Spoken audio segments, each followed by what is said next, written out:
Couple vanished in the Rockies. The chilling truth behind Alicia Thompson's disappearance. In the bitter cold of the Canadian Rockies, where the mountains rise sharply like jagged teeth against an iron sky, John Carver stumbled into the remote mountain lodge on October 12, 2004. His face was ashen, his eyes hollow, his breath labored as he clutched his frostbitten hands to his chest. He was barely standing, his clothes torn and covered in a layer of ice and snow. His lips trembled as he tried to speak, his voice barely above a whisper, but the words that escaped his mouth froze the room. Alicia, she's gone. The lodge, usually a quiet haven for mountain adventurers, became the backdrop for the unfolding tragedy. John was a seasoned hiker, an experienced mountaineer, and his body was evidence of the brutal journey he'd survived. His words were simple, but the weight of them echoed through the room like the silence that followed a thunderclap. Alicia Thompson, his girlfriend of 3 years, was lost somewhere in the vast, unforgiving wilderness. John's story was one of desperation and hopelessness. He told the authorities that he and Alicia had been climbing the northern face of Mount Amethyst, a particularly treacherous route known for its craggy cliffs and unpredictable weather. On that fateful day, an unexpected storm had rolled in, sweeping across the mountain with a ferocity that only nature can muster. Blinding snow, violent winds, and temperatures that could freeze a person to their bones within minutes. Alicia, struggling against the storm, had lost her footing. John's voice faltered as he spoke of the moment. He described the sickening sound of her scream, her body plunging into the yawning crevasse below. He had tried to save her, he claimed, his heart pounding in his chest as he reached for her, only to watch helplessly as she disappeared from sight. He spoke of his frantic efforts to reach her, his hands raw and bloodied as he tried to dig through the snow, but it was too late. The storm had swallowed her whole. He claimed to have survived for 2 more days in a snow cave he'd carved out, using his last reserves of strength to shield himself from the bitter winds, waiting for rescue. When he finally descended from the mountain, he was barely alive, shivering, starving, a shell of the man who had once stood proud on the peaks. His frostbite was severe, his face a swollen mask, but it was his empty eyes that told the real story. He was a man who had witnessed the unimaginable, who had been forced to watch the woman he loved slip away in a moment of tragedy. The authorities, now faced with a mystery that seemed almost impossible, launched an immediate search and rescue operation.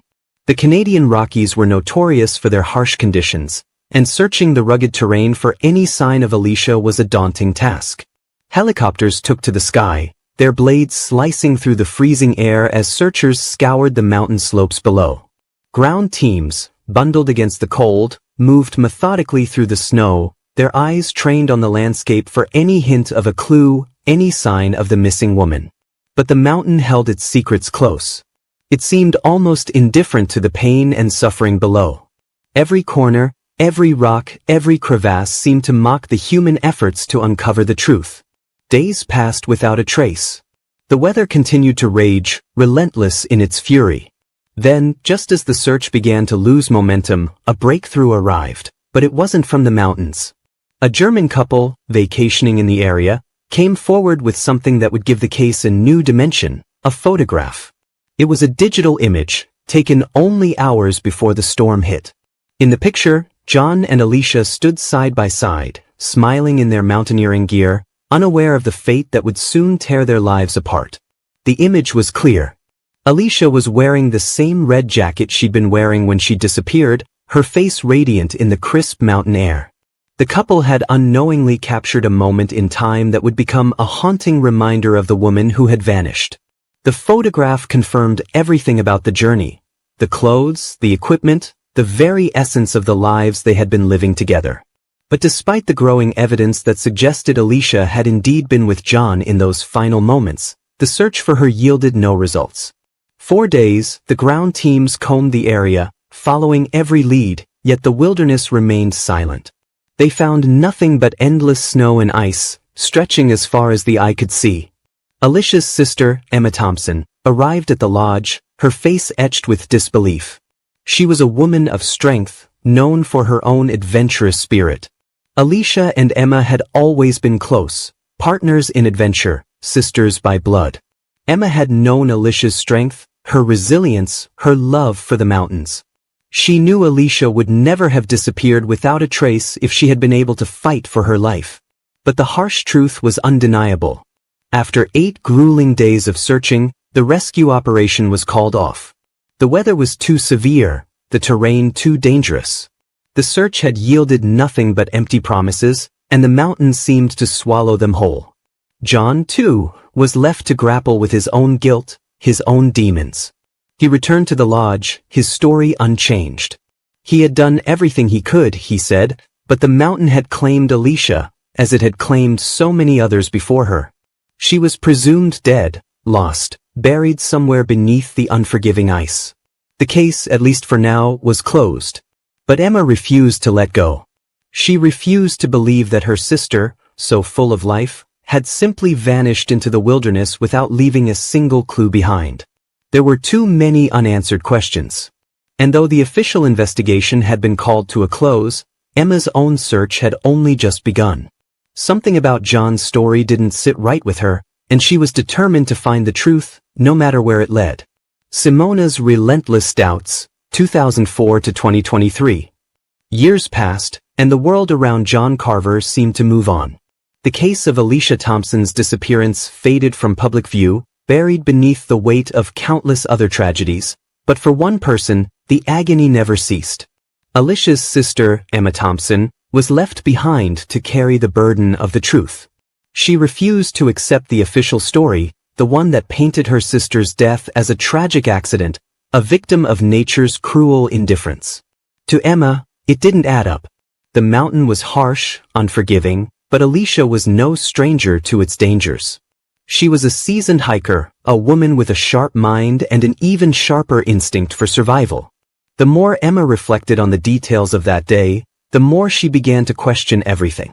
There was something in John's story that didn't sit right with her, a nagging suspicion that refused to fade even as the years marched forward.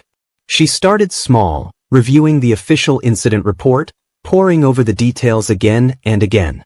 It was during one of these late-night sessions, long after everyone else had moved on, that she found the crack in the story. The rope. The missing rope. The lifeline that should have tied John and Alicia together in the perilous climb. The report stated that they had been roped together when the accident occurred and that John had attempted to rescue Alicia after she fell into the crevasse. But there was something that didn't make sense to Emma. How had John, despite being tethered to Alicia, come away without a single injury to show for it? No rope burns, no bruises, no abrasions from the violent act of arresting a fall. Nothing that would suggest a desperate struggle to save her. Emma, a mountaineer in her own right, knew what it took to stop a fall. She had felt the strain in her own body when she had stopped someone from falling. It wasn't gentle. It was violent, exhausting. The rope would burn against the skin, bruises would form where the tension had strained the body. A fall that deep, that perilous, would have left its mark on both of them, yet John showed no signs of that kind of trauma. He was untouched. As her doubts grew, Emma reached out to the police.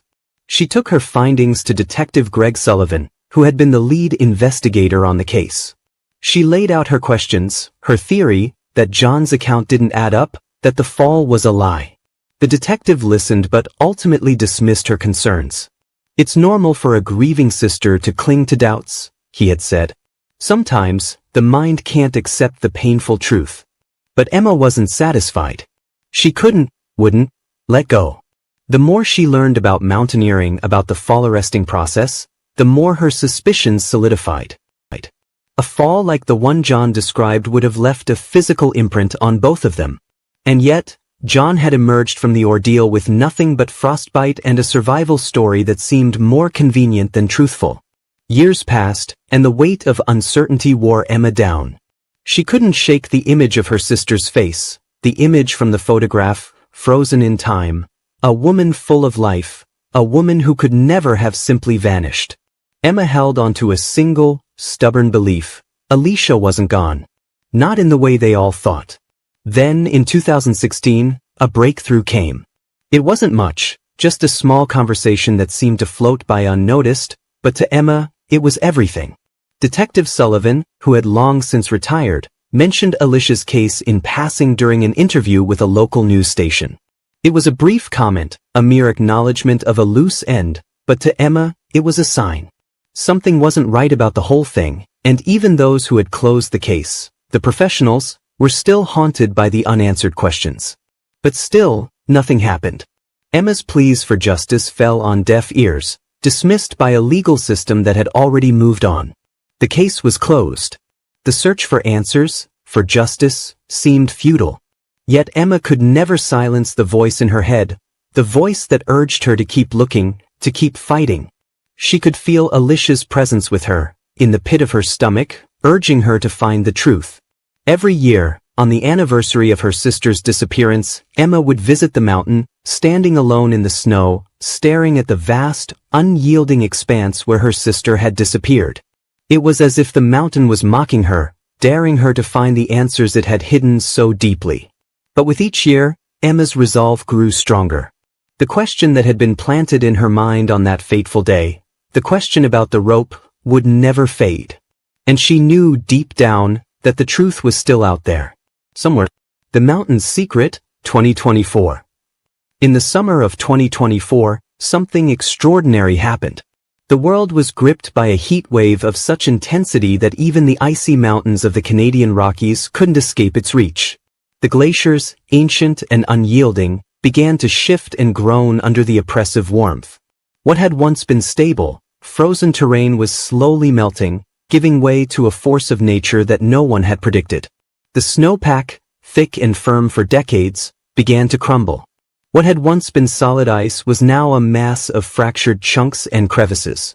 And deep within the melting glaciers, hidden from the eyes of the world, the secrets of Alicia Thompson's disappearance were about to be uncovered. It was an early September morning when Adam Klein, a seasoned mountaineer and hiker, was trekking through the rugged landscape near Mount Amethyst. Adam had been out for a routine expedition, as was his custom, but the conditions were unlike anything he had seen before. The mountains seemed to be shedding their skin, layers of ice and rock breaking apart in a violent and uncontrollable collapse.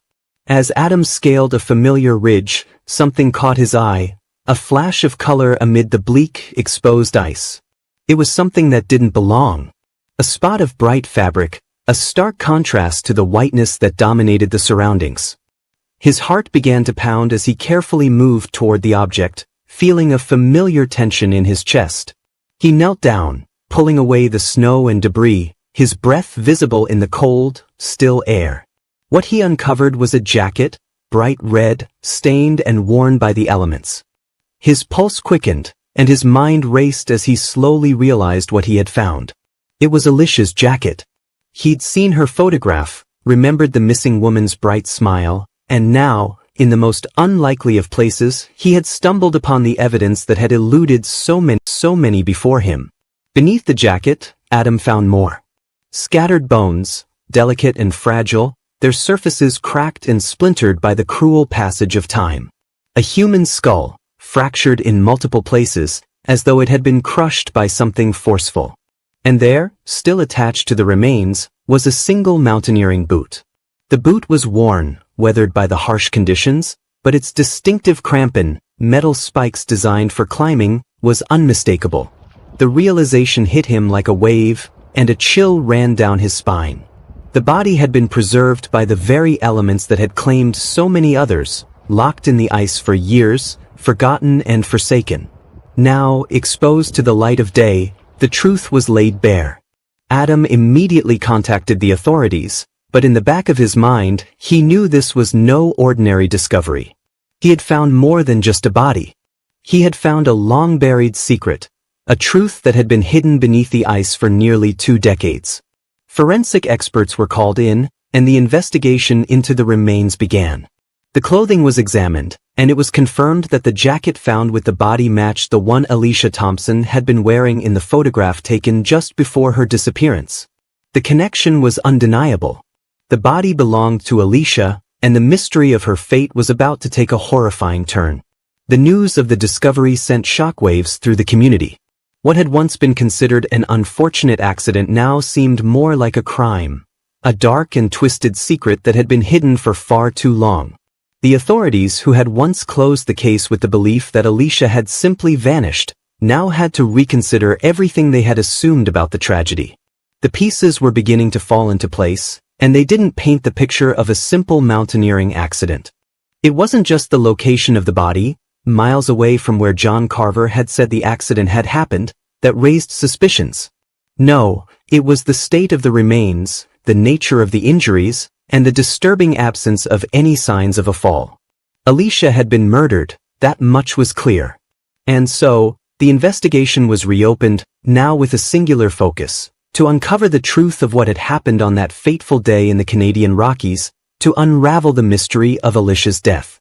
But as the authorities soon realized, this was no ordinary case. The mountain had held its secrets for far too long, and it wasn't ready to give them up without a fight. Forensic evidence and murder investigation. As the remains of Alicia Thompson were carefully transported from the melting glaciers to the forensic labs, the world began to hold its breath. The final piece of the puzzle, the one that had eluded investigators for so many years, was now in their hands. But what they found, what the experts uncovered, would change everything. Dr. Olivia Harper, a seasoned forensic pathologist known for her meticulous work, stood over the remains in the sterile white room. The body had been damaged by years of exposure to the harsh elements, but the fractures in the skull, the sharp, jagged lines that marred its surface, were still unmistakable. As she examined the bones, a chill ran through her. This was no ordinary fall. The skull was shattered in several distinct places, as if it had been struck with immense force.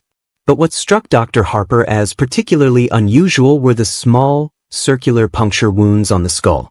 They weren't just cracks from a fall. They were too precise, too deliberate. And as she studied the edges of the wounds more closely, a horrifying realization began to dawn on her. The puncture marks were an almost perfect match for the spikes of a crampon, the metal spikes used by mountaineers to grip the ice and climb steep, icy slopes.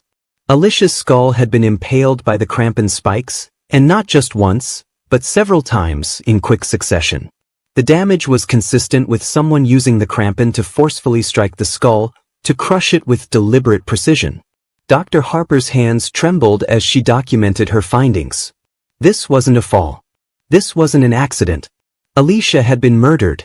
The moment she reached this conclusion, a sinking feeling settled in her stomach. The trauma on Alicia's skull was not the result of a slip, a fall, or an avalanche. No, this was something far darker. The kind of violence that came from rage. A person, someone she knew, someone she trusted, had taken a weapon and used it to bludgeon her with terrifying force. But the grim discovery didn't stop there. As forensic specialists carefully removed the boot from Alicia's foot, they were taken aback by what they found next. The boot was a men's size 45. A size too large to belong to Alicia. It was unmistakably John Carver's size. The piece of evidence was like a hammer blow to the chest. Alicia had been wearing John's boot? How could that be? If she had fallen into a crevasse, if she had been left to perish in the ice and snow, how had the boot ended up with her? The answer was clear. It wasn't an accident. It wasn't nature's cruel hand that had taken Alicia. It was someone she trusted. Someone she loved. Detective Andrea Diaz, who had now taken over the investigation, stared at the evidence spread out before her. The boot, the injuries, the puncture wounds that told a tale of violence, all pointed in one direction. John Carver. The man who had once claimed to be the grieving survivor, the one who had lost everything in the storm, was now the prime suspect in a chilling murder. The timeline of events began to unravel.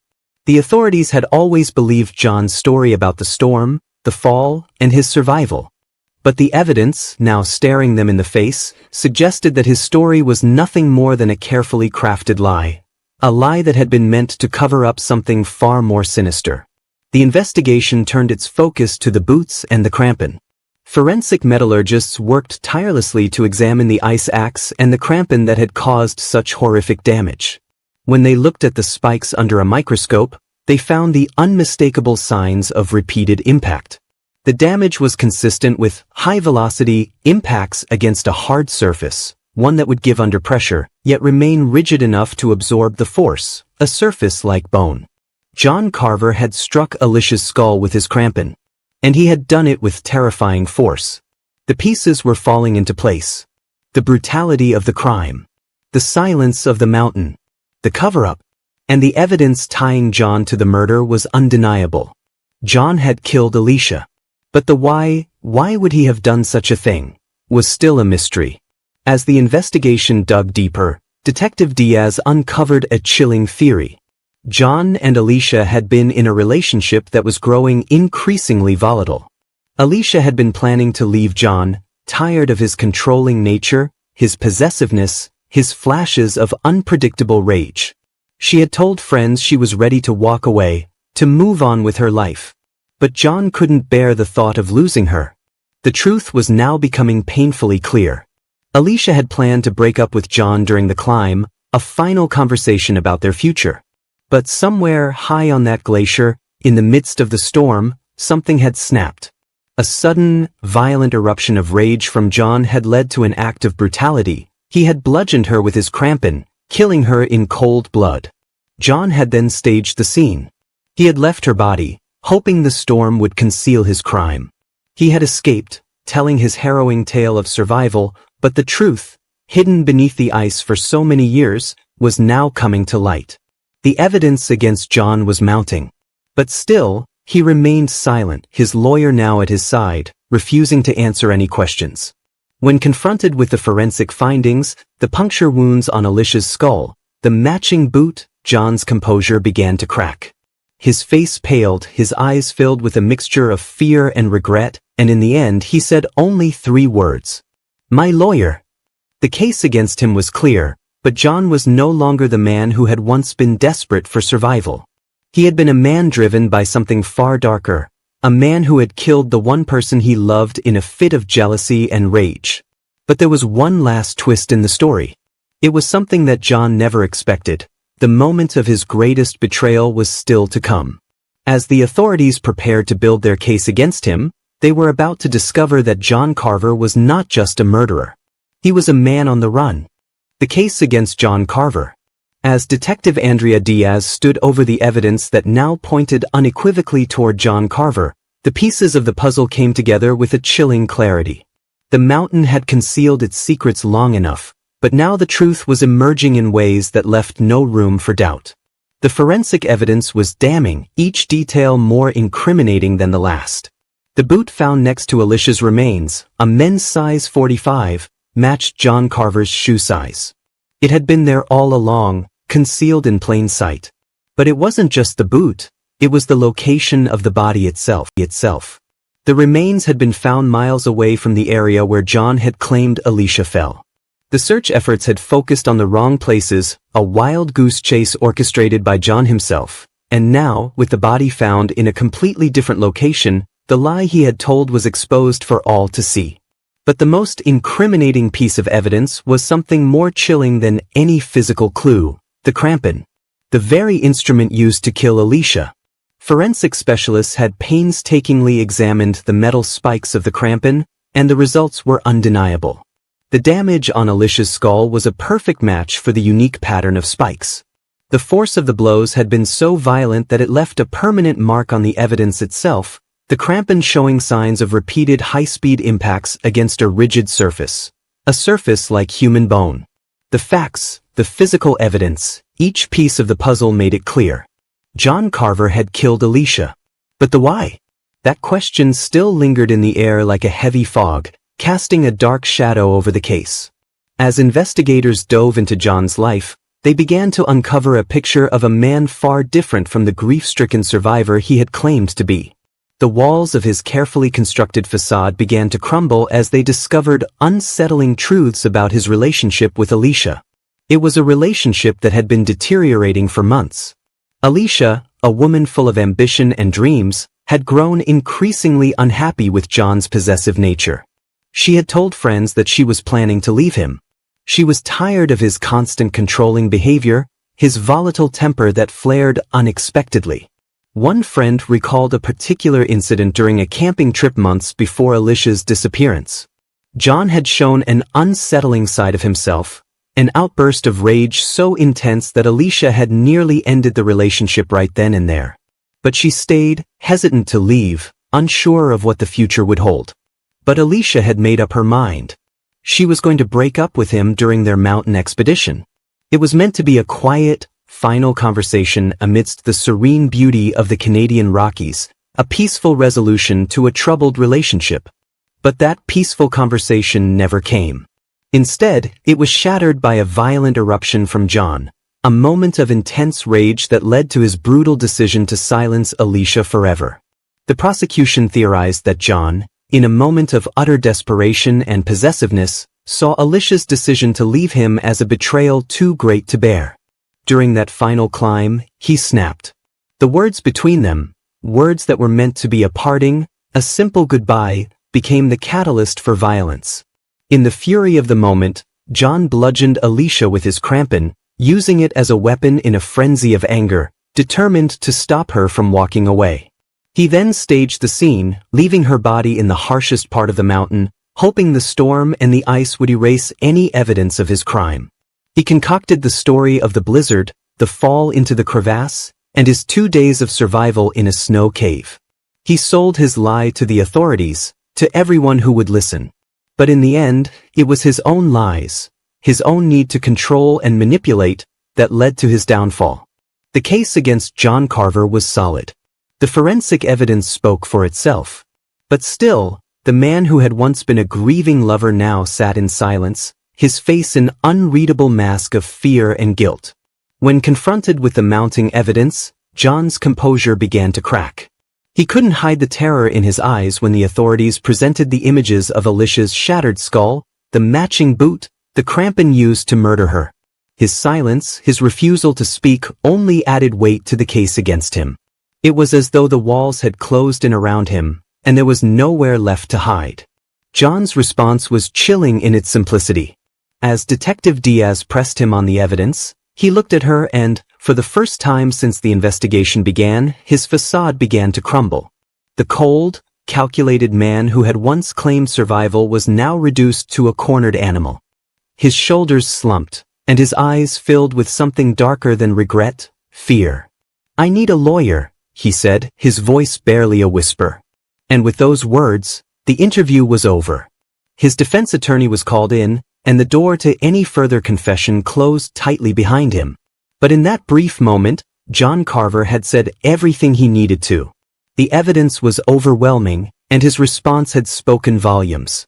The man who had once stood at the edge of a mountaintop, claiming to have lost everything in a tragic accident, was now revealed for what he truly was, a murderer driven by jealousy and rage. The case against him had grown too strong. Yet, there was one final obstacle left. A chilling sense of inevitability now gripped the investigation. With the case against him all but solidified, the authorities made a quiet but significant discovery. John Carver had vanished. As the case against John Carver tightened, a sense of uneasy anticipation lingered in the air. The evidence was irrefutable, and for the first time in years, Alicia Thompson's family could finally see a path to justice. It was a long-awaited moment, one that had been years in the making, and yet, it felt like the cruelest twist of fate was still waiting for them. Just when it seemed that the weight of the truth would bring closure, the man responsible for Alicia's death slipped through their fingers. It was a morning like any other when the news came. Detective Andrea Diaz had been reviewing the case files, preparing for the next step, when the phone call came in. A quiet panic seized her chest as the words sank in. John Carver had vanished. It wasn't just his disappearance, it was the calculated nature of it. John hadn't just run. He had carefully planned his escape. Weeks before the arrest, he had begun liquidating his assets, emptying his bank accounts. Every step he took was one that signaled his intent to flee the country. He was methodical, precise, like a man who knew he was cornered, like someone who understood that once the authorities had their hands on him, there would be no going back. Using false passports and carefully forged identification, John disappeared without a trace. He had managed to cover his tracks with an unsettling ease, vanishing into the depths of Southeast Asia, a place far from the cold mountains of Canada, where the truth had been buried for so long. By the time the authorities issued a warrant for his arrest, it was already too late. John Carver was gone, leaving behind only a trail of shattered lives and unanswered questions. For Emma Thompson, the shock of John's escape was nothing short of a devastating blow. She had fought for so many years to uncover the truth, to give her sister the justice she deserved. And now, just when it seemed within reach, that promise of justice was ripped away, snatched from her grasp in the most cruel of twists. John Carver's flight wasn't just the act of a man trying to avoid punishment, it was a final slap in the face to everything Emma had endured. The public reaction was swift and unforgiving. To many, John's escape was a clear admission of guilt. It was as though he had run not just from the law but from the very weight of his own conscience. The quiet, grieving lover had turned into a fugitive, a man who had been driven by rage and fear, and now, as he fled into the unknown, he revealed his true nature. The question of why he had killed Alicia became even more haunting, now that the man who had taken her life was free to roam, unpunished, beyond the reach of justice. But for Emma, it was the final, heartbreaking chapter in a tragedy that had started with the disappearance of her sister on a remote mountain. She had spent years questioning, fighting, and searching for the truth. But now, after all the pain, after all the heartache, the hope of seeing her sister's killer brought to justice seemed almost too much to bear. The truth, however, had already begun to unfold. The evidence had spoken for itself. The forensic findings had shattered the lies John had told, and in the eyes of many, his escape only confirmed what they had already suspected. He had killed Alicia. And now, even though the law had not yet caught up with him, his guilt was as clear as the bright blue sky that hung over the mountain where the tragedy had taken place. As the years passed, John's escape remained a bitter memory, a haunting reminder that sometimes justice slips away, just out of reach. Emma continued to visit the mountains every year, standing alone in the snow where Alicia's body had been found, knowing that her sister's spirit still lingered there, in the vast emptiness of the Rockies. The mountain had been both a place of tragedy and revelation, a place that had held on to its secrets for so long, only to have them exposed too late. But Emma's resolve never wavered. She knew that justice, in one form or another, would come. John Carver may have escaped, but the truth had been uncovered. Alicia's story had been told, and her legacy would live on, no matter how far John ran. As the final chapter of this harrowing tale closes, we are left with the echoes of a woman who sought nothing more than peace and independence, only to be silenced by the man who claimed to love her. Alicia Thompson's story, marked by brutality and betrayal, is a chilling reminder of how darkness can reside in the hearts of those closest to us. And while John Carver's